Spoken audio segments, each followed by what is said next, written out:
Hello everybody, welcome back to the Nürburgring for race 8 of the season for ADAC GT4 Germany, race 2 of the weekend. Keeping out of trouble at the Nürburgring though, at the start of the lap, as we've just seen in the DTM, at the start of the race, is not easy because when they filter down into that first corner, it gets tight. Yes, what a challenge that could be. Yes, it's pole position for Philip Gogolok with Denny Burnt alongside. Then it's Hudson Schwartz and Henrik Still, Benjamin Silvesterson and Alexander Christensen next up. Then Alain Gabet and Philip Viskersen line up on row 4 of the grid. On row 5, it's Lucas Stiefelhagen and Roman Feldegg. And then Jack James, good qualifying from him, with Fredrik Zebis alongside him. Oscar Dix lines up 13, that's strong qualifying from him. And Lewis Moser, they are 13th and 14th, row 7 of the grid. Daniel Drexel and Marius Schmid line up next, and on row 9, Jonathan Engstrom and Gianni van der Kratz. Hamish Forrest, another British driver, lines up on row 10 with Lawrence Rule for company. It's the third pole position for Philip Gogolok in his career as GT4 Germany here at the Nürburgring. And we are go. The cars fan out as we head towards that very tricky turn 1. That was Oscar Dix getting really close to the wall, near into the pit lane. But into turn 1 we come under braking. Philip Gogolok, with all that extra weight on board, gets the Aston Martin slowed down. But a great start from Hudson Schwartz, trying to get up into second place. Denny Burnt now fighting back, has the inside line into turn 2. So the fight for second place commencing, and that allows Philip Gogolok just to break clear a little bit. But everybody now filing around turns 3 and 4. A lot of drivers see this as the opportunity to try and gain some positions, but they need to keep it off that grass. It's very dusty, no grip to be had there from the two leaders. But we saw there just briefly in the picture, Gogolok and Burnt running side by side. Everybody still fighting for those positions in the early laps. And there's a car that spun around again. Is that Fredrik Zebis? I think it might have been. So the car that was in the dramas early yesterday, back in the dramas today. Going straight into the pit lane. Viskersen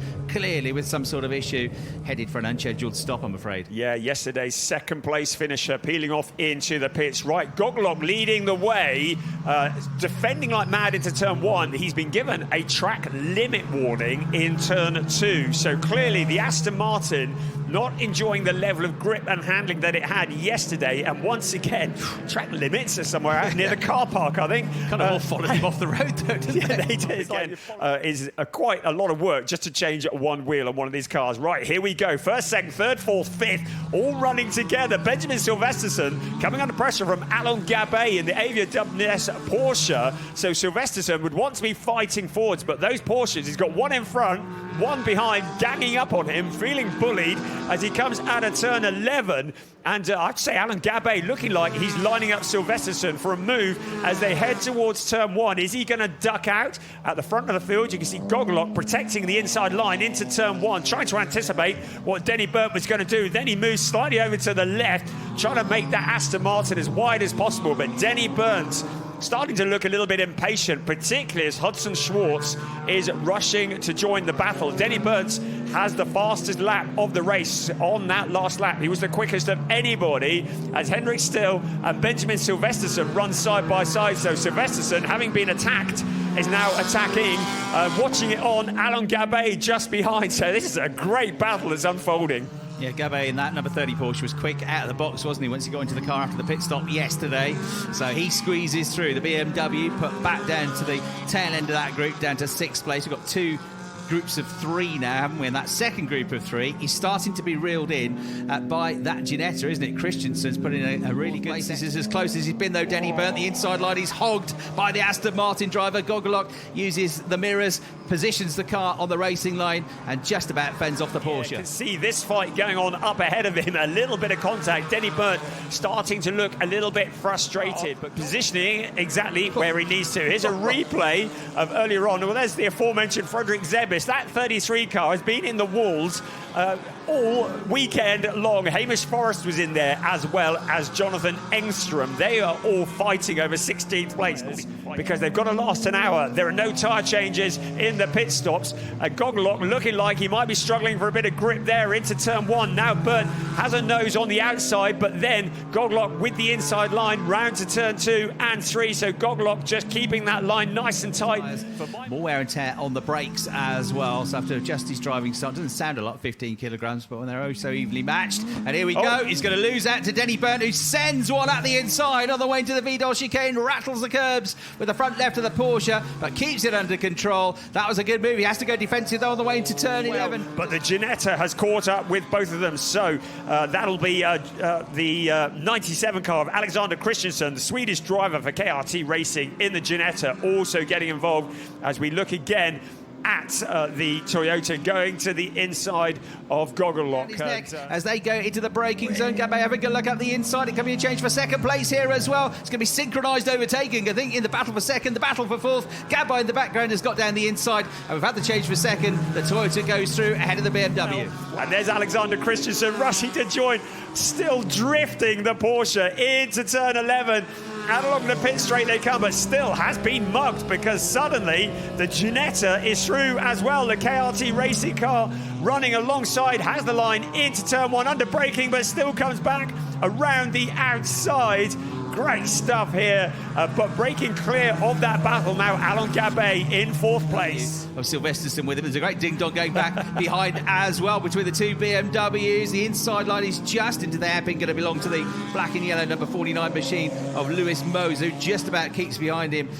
Lucas Stiefelhagen in that 66 BMW, the white and blue car. So they're having a proper humdinger as well. Still at it, still side by side, look. But the inside line belongs to the 49 car through the next turn as well as they go towards the end of... and that's a shame. Into the pits, the number 20 car of Hamish Forrest. That's a real shame. It does mean that Gregor Schneider will not get a run today. And Hamish Forrest, great guy from the UK, but this is potentially what's going to happen. And it was contact with Jonathan Engstrom, and he throws his hands up into the air. There's not a lot he could have done there. He recovered from his leg injury that he sustained just prior to Oschersleben, but now he has a car injury. You can see second place, Hudson Schwartz. Third place, but for how long? I think Gogolock may be quite happy to hand the car over to Jan-Philipp Springhoff and go, say, you have a go with it. In third place at the moment, the last of the podium positions, that additional 15 kilos of success ballast, maybe giving him a little bit of a handling issue. A minute and 33, minute and 34 seconds a lap time around here. So actually just over a lap, isn't it? A minute and 35 is the minimum pit stop time. So you have this situation where drivers are coming out of the pits and kind of rejoining in the same group that they left or just behind it. And Gogolock wants to make sure that he doesn't lose out here. He's all over the number 30 Porsche with his trim hanging off the left rear corner of Alain Gabay's car. He keeps it online on the way through the right-hander at turn 4, goes a bit deep through the turn, a bit wide on the exit, doesn't quite kick up the dust here, but he is keeping behind him just about the Aston Martin, flashing his headlights now. They looked at the rear of that car, didn't they, when Philip Gogolock handed it into Springhoff, but in the end they decided it was safe, it's not going to fall off, and they didn't try and reattach it with the aforementioned gaffer tape. Gabriele Piana now commences the 92nd race in the ADAC GT4 Germany. This is the 92nd race in the 8-year history of this championship, and he has started all 92 of those races now, having taken over from Benjamin Silvesterson. So the engine runs on that car, and he will peel out of the pit lane. Jan-Philipp Springhoff has had a track limit warning. So it says car 4 track limit warning. I don't know if that is added to Philip Gogolock's or whether the slate is clean when it's got a new driver, but the Supra under braking into the corner, getting hassled by Gabriele Piana, perhaps distracted a little, missing the braking point. That was the invitation that Piana needed, so he comes sailing through and relegates the 87 Supra down the order. So by the time the Porsches come back out, they're going to be in and around it, but they'll probably be behind the Aston Martin, especially when this sort of thing happens. A lock-up, and he's just sending massively wide, understeered into the corner. He's going left, he wants to be going right, scrabbles it back on.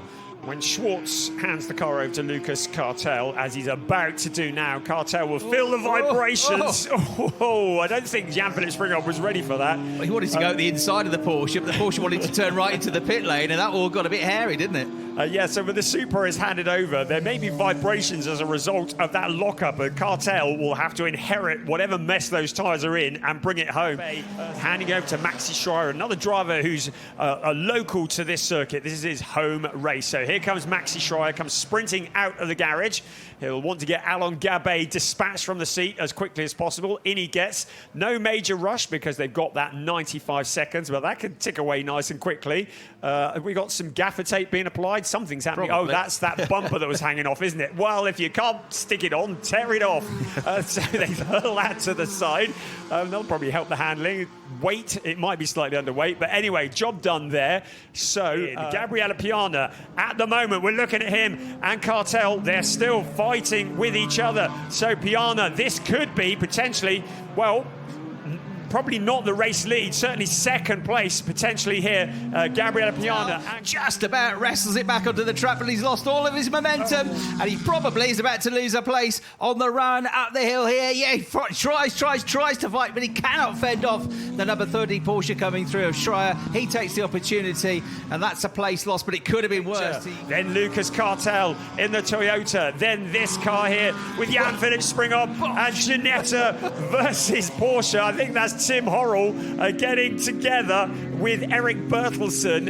Yes, it was. So Tim Horrell just getting his elbows out and fending for that position. 8th place at the moment. Bertelsen in 9th. Here we go. Want to get a good exit out of 11, because if he can get that, he could get the job done into turn 1. He could get the job done before they even get out of turn 11. He's to the inside of the Toyota. It's Cartel and Link, the drag race. The Toyota trying to stay within track limits, trying to fend off the BMW of Link and also the Mercedes of Connor. Link is quicker through the apex, gets on the gas with a bit more traction, a bit more grip, so immediately onto the defence here. But now Alex Connor looks to the outside around turn 3, so the Mercedes looking the quicker of the 3, putting the pressure onto Luca Link. Did you see the back end sliding as Link gets onto the power, giving it everything?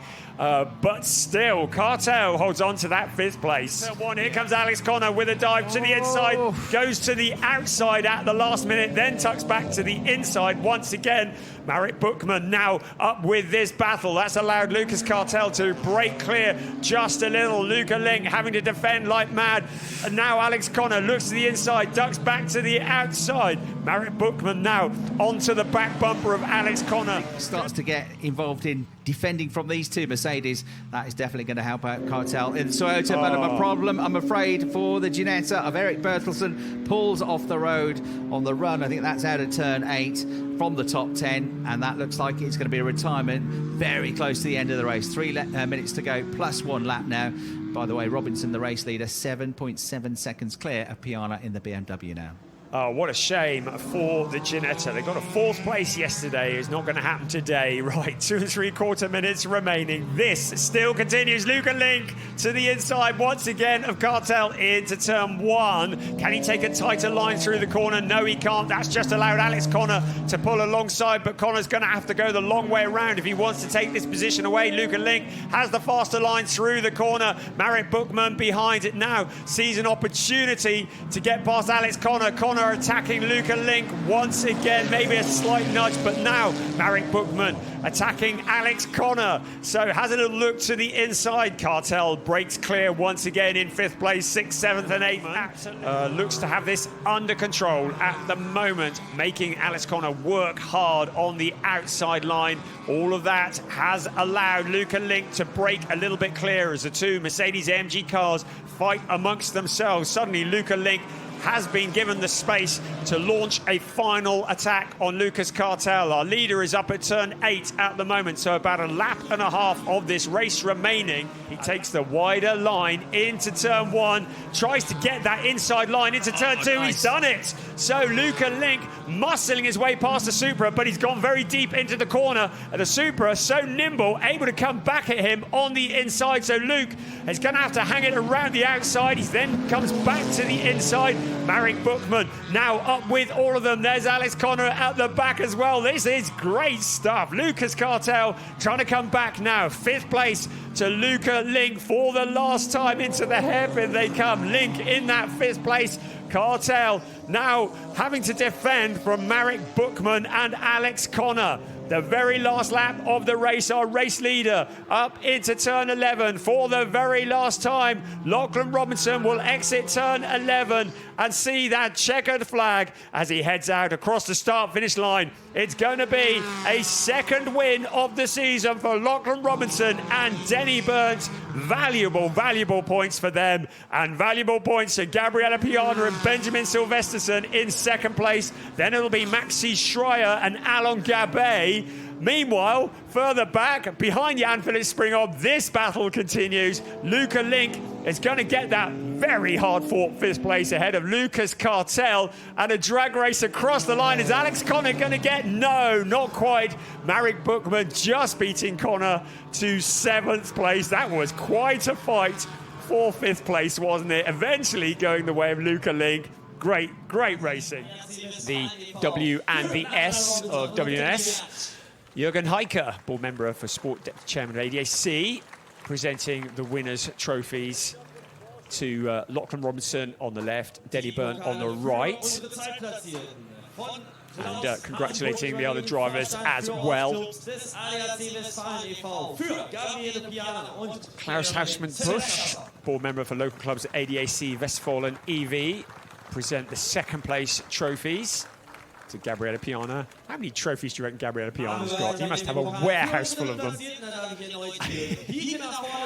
Rarely a weekend goes past where he doesn't take a trophy home with him. Third place trophies to Alon Gabet and Maxi Schreier. There is the points that are awarded. Lachlan Robinson and Denny Byrne, 25 golden valuable points.